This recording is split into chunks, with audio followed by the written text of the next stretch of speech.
Selamat datang kembali di channel Oyen GG. Di video kali ini kita akan melanjutkan cerita Donghua Battle Through Devon. Ayo langsung aja ke alurnya. Pada saat ledakan diri dari Yuanwei terjadi, membuat ruang di sekitarnya yang awalnya tenang bergetar kembali. Duar. Suara ledakan dahsyat bergema di kehampaan yang membuat mata semua orang sekali lagi tertuju pada sosok yang meledak. Meskipun dampak dari ledakan sosok abadi tidak bisa diremehkan, Xiaoyan tidak panik, tetapi dengan tenang bangkit dan mundur ke belakang. Dan jarak ratusan kaki dari ledakan sudah cukup untuk menghindari dampak dari ledakan tersebut. Tetapi penghancuran diri dari Yuanwei membuat semua orang dari Istana Dewa Berburu sangat terkejut. Mereka berteriak dengan panik karena apa yang mereka lihat saat ini terjadi begitu cepat sehingga mereka tidak mengetahui apa yang terjadi saat ini. Sepertinya di antara ratusan ribu pasukan Istana Dewa Berburu tidak ada yang percaya apa yang dikatakan Yuanwei. Karena Suho dan Xiaoyan ada di sana dan sepertinya tidak berubah sama sekali. Namun yang lebih mengejutkan, peledakan diri Yuanwei yang membuat pasukan Istana Dewa Berburu terjadi keributan besar saat ini. Karena kebanyakan orang tidak tahu apa yang terjadi. Mereka semua masih menunggu perintah untuk melakukan sesuatu. Tetapi jika melihat dua sosok di udara, sepertinya keduanya sudah tidak ada keinginan untuk bertarung lagi. Tetapi pada saat ini, di bawah tatapan semua orang, kedua sosok tersebut menyapu satu sama lain dan kemudian perlahan bergerak maju. Pada saat keduanya semakin dekat, bukan hanya semua orang dari Istana Dewa Pemburu yang melihat kejadian itu, tetapi juga para pasukan api merah yang sangat penasaran dengan kejadian itu. Ketika melihat pemandangan ini, semua orang dipenuhi rasa penasaran di hati mereka.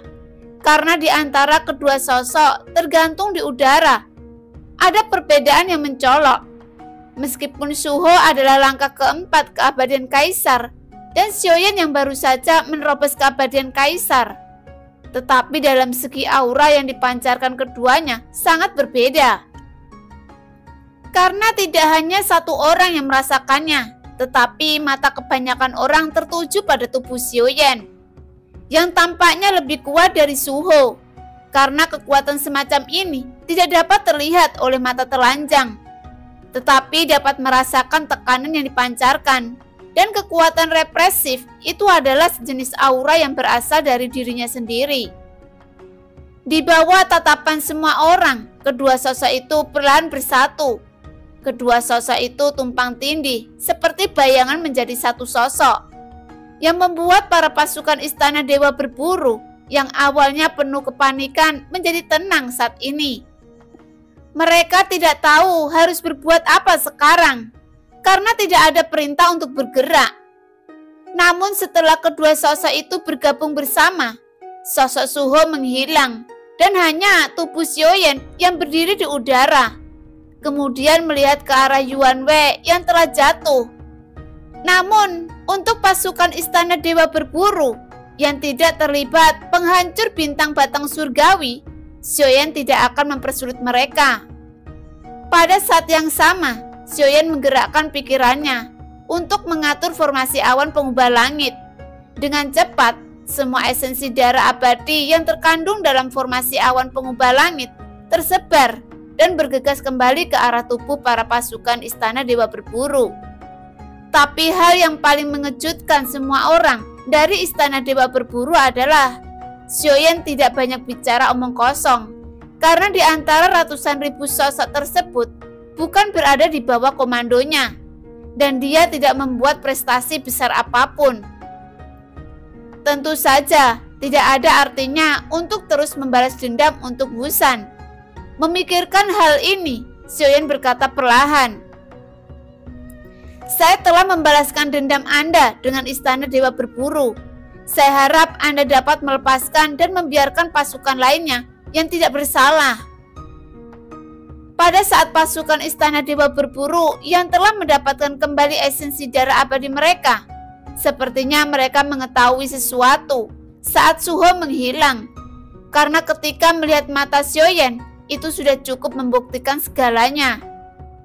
Namun ketika mata Xiaoyan melihat ke arah binatang naga raksasa yang mengambang di kehampaan itu masih ada, saat pandangan Xiaoyan yang tertuju pada sosok yang berdiri di atas tanduk naga, sudut mulutnya sedikit terangkat, kemudian tersenyum ke arah permaisuri.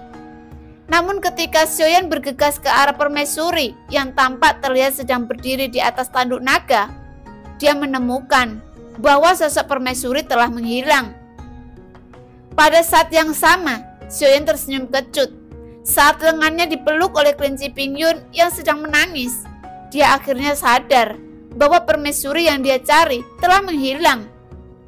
Sudut mulutnya yang awalnya dipenuhi dengan senyuman berangsur-angsur dingin dan ekspresinya menjadi acuh tak acuh dalam sekejap. "Bukan saatnya Anda melakukan permainan denganku. Yuan cepat keluar!" Suara Xiaoyan yang tidak keras karena dia tahu bahwa permaisuri pasti bisa mendengarnya. Dan selama dia masih ada, dia pasti bisa mendengarnya. "Apakah Anda ingin pergi tanpa pamit?" Xiaoyan berkata dengan penyesalan di hatinya, karena dia tahu bahwa perpisahan ini mungkin berarti karena dia menerobos keabadian. Setelah Xiaoyan selesai berbicara, dia masih belum mendapat jawaban dari permaisuri.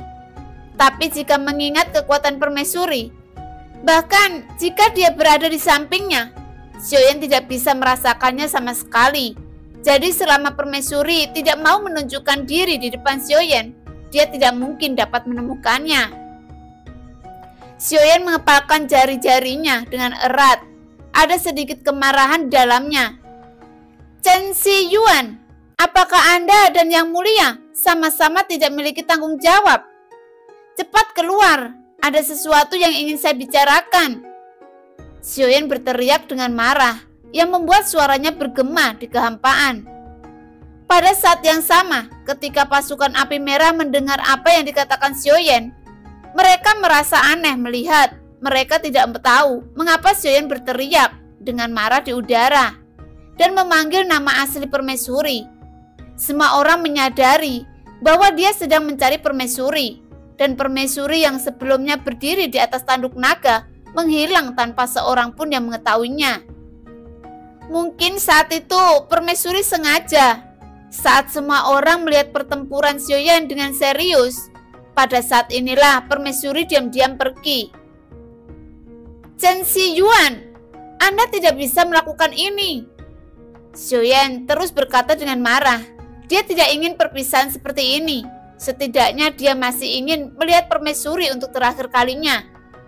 Karena selama dalam perjalanan dengan permaisuri, Xiaoyan telah banyak menerima pengaturan yang diberikan permaisuri dan telah banyak membantu Xiaoyan selama perjalanan. Bahkan dalam hubungan keduanya, mereka lebih seperti suami istri. Meskipun selama hubungan ini Xiaoyan selalu dipaksa, tetapi Xiaoyan juga tidak dapat menyangkal bahwa Xiaoyan juga memiliki perasaan terhadap permaisuri. "Apakah Anda menyerah dan bersedia mengakui bahwa Anda jatuh cinta dengan saya?" Tepat ketika kemarahan menguasai pikiran Xiaoyan, tiba-tiba di depan Xiaoyan, wajah cantik, bodi semok dengan mata tertekuk seperti bulan sabit, tampak sangat senang melihat Xiaoyan yang marah. Xiaoyan menatap permaisuri yang muncul di depannya. Dia memegang kepala permaisuri, kemudian mencium bibir merah permaisuri. Sebelumnya permaisuri selalu menjadi yang pertama mengambil inisiatif Dan Xiaoyan selalu dalam keadaan pasif saat permaisuri melakukan adegan seperti itu. Namun untuk saat ini, Xiaoyan yang memulai adegan ini. Sudut mulut permaisuri perlahan naik menghalangi punggung Xiaoyan yang lebar dan kokoh. Keduanya saling berpelukan dan berciuman, seakan mereka telah berpisah untuk waktu yang lama. Namun pada akhirnya, permaisuri yang mengambil inisiatif untuk pergi. Mereka perciuman ada kilauan kebahagiaan yang tampak terlihat di wajah mereka. Saat keduanya masih berpelukan di antara ratusan ribu pasukan Istana Dewa Berburu dan pasukan Api Merah, saat kedua menjadi suami istri di dunia nyata Xuanyin, pasti keduanya akan ditulis ke dalam sejarah yang berusia ratusan ribu tahun, kemudian menjadi topik yang dibicarakan banyak orang. Suami, jangan khawatir, selir tidak akan menghilang dengan mudah. Permaisuri tersenyum dan berkata untuk menghibur Xiaoyan. Tapi sepertinya permaisuri benar-benar membuat Xiaoyan marah kali ini. Yuan bisakah Anda tidak bermain menghilang seperti ini? Xiaoyan berkata dan menatap permaisuri dengan cemas, karena dia benar-benar berpikir bahwa permaisuri akan pergi tanpa pamit. Meskipun Xiaoyan tersenyum, tetapi matanya memerah saat dia tersedak saat berkata, Yuan terima kasih. Seperti ada sesuatu yang di tenggorokannya dan tersangkut saat dia ingin mengucap kata-kata yang ada di hatinya. Karena sejak awal, dia tidak tahu harus berkata apa.